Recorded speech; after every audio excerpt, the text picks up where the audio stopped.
বাজারে এখনো ঊর্ধ্বমুখী চালের দাম।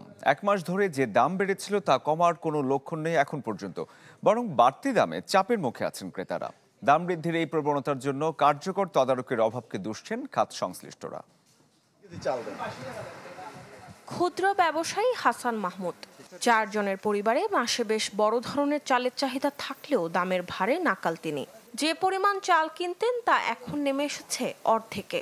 হাসানের মতোই একই অভিজ্ঞতা অবসরপ্রাপ্ত চাকরিজীবী আমিনুল ইসলামেরও। পেনশনের টাকায় চলা দায়, চাহিদা ও যোগানের ফারাক দিন দিন বাড়ছে। টাকা পয়সা বেশি, তারা তো 85, 90, 100 টাকা কেজিও খায়, সমস্যা নাই। আর আমরা যারা মধ্যবিত্ত ওদের তো আরও সমস্যা। আমরা তো না পারি মোটা টাকাইতে, না পারি উপরে ইয়াতে যাইতে। নিত্য প্রয়োজনীয় জিনিসের দাম যদি বেড়ে যায় তাহলে আমার জীবনযাত্রার উপর একটা চাপ পড়ছে।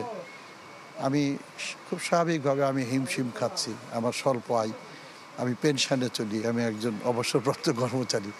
টিসিবির তথ্য বলছে বছর ব্যবধানে মোটা চালের দাম বেড়েছে 8.5%, পাইজাম চালের 3.5% আর সরু চাল নাজির কিংবা মিনিকেটের দাম বেড়েছে 6%। তবে মাসের ব্যবধানে দাম কমেছে খুবই সামান্য। আমাদের দেশে যদি একবার বাড়লে আর ওইটা আর কমে না, কমলে বাড়বে 5 টাকা, কমবে 1 টাকা। পুরান চালের দাম বেশি থাকে, তখন বেশি দামে কিনে আবার বেশি দামে বিক্রি করতে হয়। যেভাবে যেটা কিনা সে ঠিক সেভাবেই বিক্রি। অর্থনীতিবিদদের মতে বাজার নিয়ন্ত্রণ করছে বড় মিলার ও কর্পোরেট গ্রুপগুলো, ফলে তৈরি হচ্ছে কৃত্রিম সংকট। তাই দাম নিয়ন্ত্রণে আনা বেশ কঠিন হয়ে পড়েছে।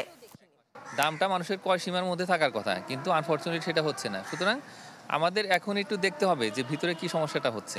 বাজার মনিটরিং সেটা দিয়ে রেগুলারলি করার কথা, এবং যদি কোনো সিন্ডিকেট হয়ে থাকে, বিশেষ করে নিত্যপণ্য খাদ্যপণ্য সেগুলোর ক্ষেত্রে, সেক্ষেত্রে শাস্তি বিধান করা, যেটা আমরা গত বছর করেছি এই সময়টাতে। কৃত্রিম সংকট দূর করে মনিটরিং বৃদ্ধি আর বাজার ব্যবস্থাপনায় মনোযোগ দেওয়ার পরামর্শ বাজার সংশ্লিষ্টদের। মরিয়ম আজিজ মৌরিন, চ্যানেল 24, ঢাকা।